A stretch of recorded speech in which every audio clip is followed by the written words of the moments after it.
need leaders with three characteristics. Vision. And the vision must capture the vision of the people. Two, ability. Now, people think after being elected, you become competent. A ballot box has never converted a fool into a wise person. And neither will a coup convert an idiot into a great leader. We need leaders with the humility to refuse to lead when they are being told, you can't, just because, you know, you are like the piper of Hamelin, people are following you. I think once in a while we must have the humility to say we don't. So ability, vision, then lastly, the will. I have to admit, being a member of the executive, that our greatest failure is lack of the political will. How can we not do what we say that we are going to do? And I can tell you, money is not the problem of government. I'm inside there. There is a lot of money. I am now telling you, you can quote me.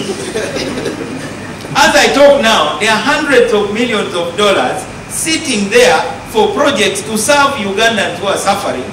But you have funny rules, procurement, and so on, conditionalities, and so on. All these zigzag things, those are things that you people should be tackling. So the starting point of revitalizing Africa is having leaders who mean what they say. I was flattered 2 evenings ago when somebody was talking about Gulu, and the question came that why is Gulu now number 2 to Kampala as a serious city? And Jinja, which is supposed to be the industrial hub, is basically a glorified slum. I grew up in Jinja, I know what I'm talking about.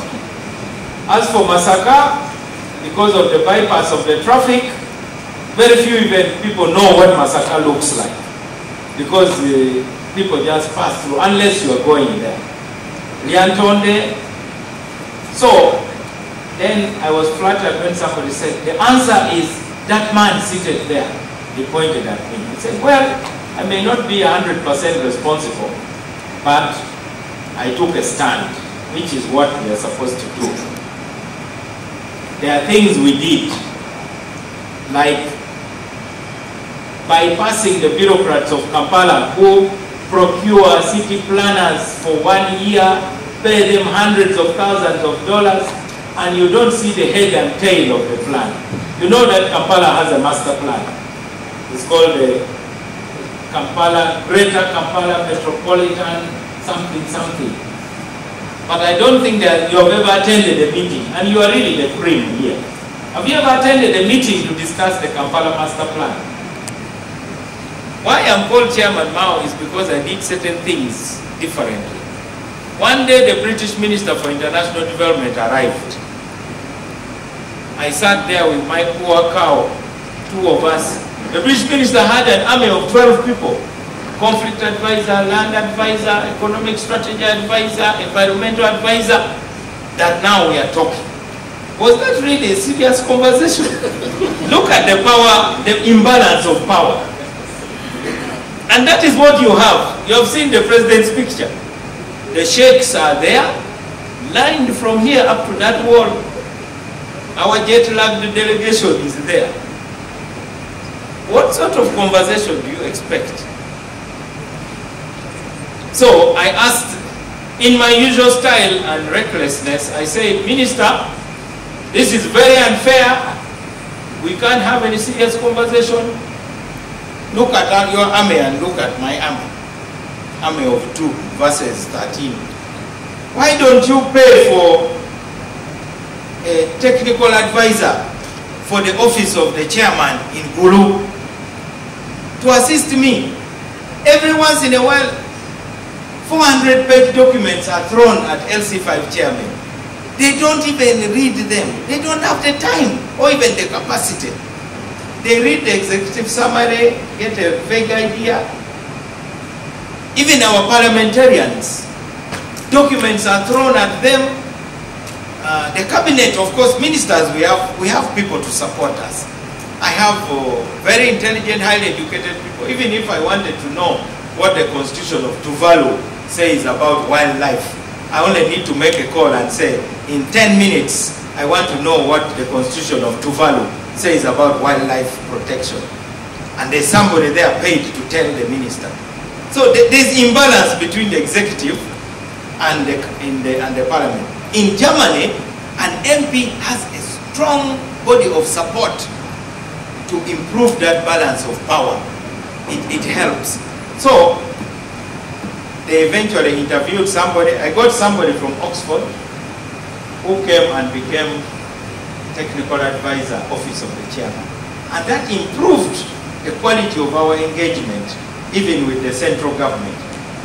So, why do we pretend? I think there's too much pretense in the political class. And then we fear to annoy our partners. One time the government was closing the IDP camps. People were supposed to move to the villages. An NGO, Médecins Sans Frontières, decided to start building boreholes in the IDP camps, which are supposed to be closed. So as a good chairman, I was supposed to go and thank them very much for providing water for the people. But being who I am, I said, excuse me, sirs and madams, thank you very much, but those boreholes won't be built here. They'll be built in another district, which we shall tell you. And they said, sorry, we have already made procurement. So I summoned the boss, a guy from Spain. He said, listen to me very carefully. This is my home. For you, this is a project. There's a difference between a project and a home. Therefore, you are either going to do what I tell you to do, or you leave my home. Of course, we disagreed. So I wrote him a letter saying, get out of Gulu. And that was it. Of course, they made a lot of noise. They had just won a Nobel Prize for Peace. They were on cloud 9. So until you have Africans who are willing, whether you are killed like Sankara, whether you are killed like Lumumba, let more Africans be killed for standing for what is right, rather than compromising with the things which are going to damage. So they brought me 11 city planners at their cost, and they planned those neighborhoods that now you see. The other thing is using money with the discipline. Actually, the money which is not being spent by other cities is going to Gulu to punish those who are lazy in procurement and so on and so forth. So, the other thing is the style of leadership. As someone from the Democratic Party, I had only one other councillor. So we were 2 out of 31. A typical local government, their honorable councillors only hold 12 days of meetings in 1 year. You have one sitting every 2 months. And those are the people supposed to make a decision for Kamuli district, Gulu district, Amuro district in 6 meetings, each lasting 2 days. What can you even do? So, I introduced, with the advice of other people who knew better than me, something we call consultative council meetings. It worked for us. It is not in the constitution. It is not in the local government act. So in the consultative council meeting, I call all the councillors, and it is not chaired by speaker, it is chaired by me as Chairman Mao. And we talk about the things that we always quarrel about. Now look at our parliament. Point of order, point of clarification, information, procedure. The whole afternoon, they are moving in circles. That's not how Africans used to decide. We would sit here and they said, Norbert Mao, you're a thief.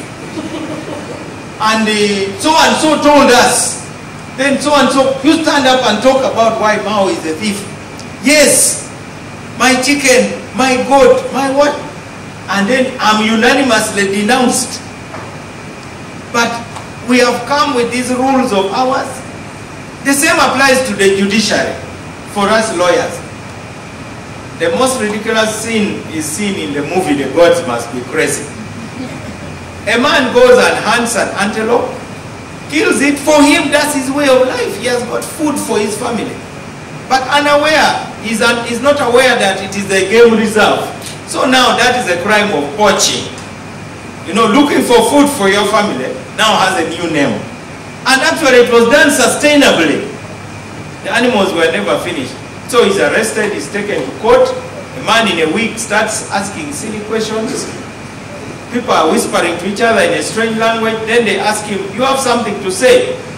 Then he said, you know, I went and killed that animal, and I want the court to know that I'm not a greedy man, I'm not selfish. So if the man who arrested me together with my antelope wants my antelope, he can take it. Me, I will go and get another one. So he puts his arrow and bow on his back and starts walking out. They tell him that's not the issue. The issue is that you are a poacher. So we are trying to fix a square peg in a round hole. That's how I'm understanding what Professor has said. So it is no longer about, we can set as many constitutional review commissions as possible. We can have as many models as possible. But we must first of all do the things that we tried to do. In the consultative council meetings, we talked about monitoring. You know there's a budget for monitoring. So as a councillor, once in a while you sign for some money, whether you monitor or not. So I asked the people running a certain World Bank project, I said, I want each of my councillors to own a motorcycle. Is that possible? As a chairman, I have a car, but the councillors don't have means to move. They said, no way, we can't use that money for motorcycles. So I then said, well, let the money for monitoring be converted, which was 50%. Then I talked to a bank. They lent half of the money. 31 councillors got motorcycles. And some of them are still having those motorcycles up to today. Then the international community.